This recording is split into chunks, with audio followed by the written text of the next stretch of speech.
Inihahanda na ni Baguio City Mayor Benjamin Magalong ang mga dokumentong makatutulong anya sa pag-imbestiga sa mga flood control project.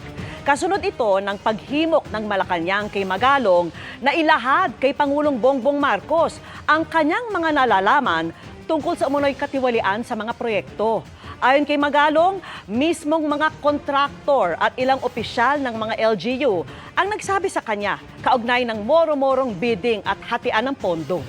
Dahil 30% na lang umano ang natitira sa pondo, nagiging ghost project o substandard ang mga materyales sa flood control projects. Collect evidence and leads, leads.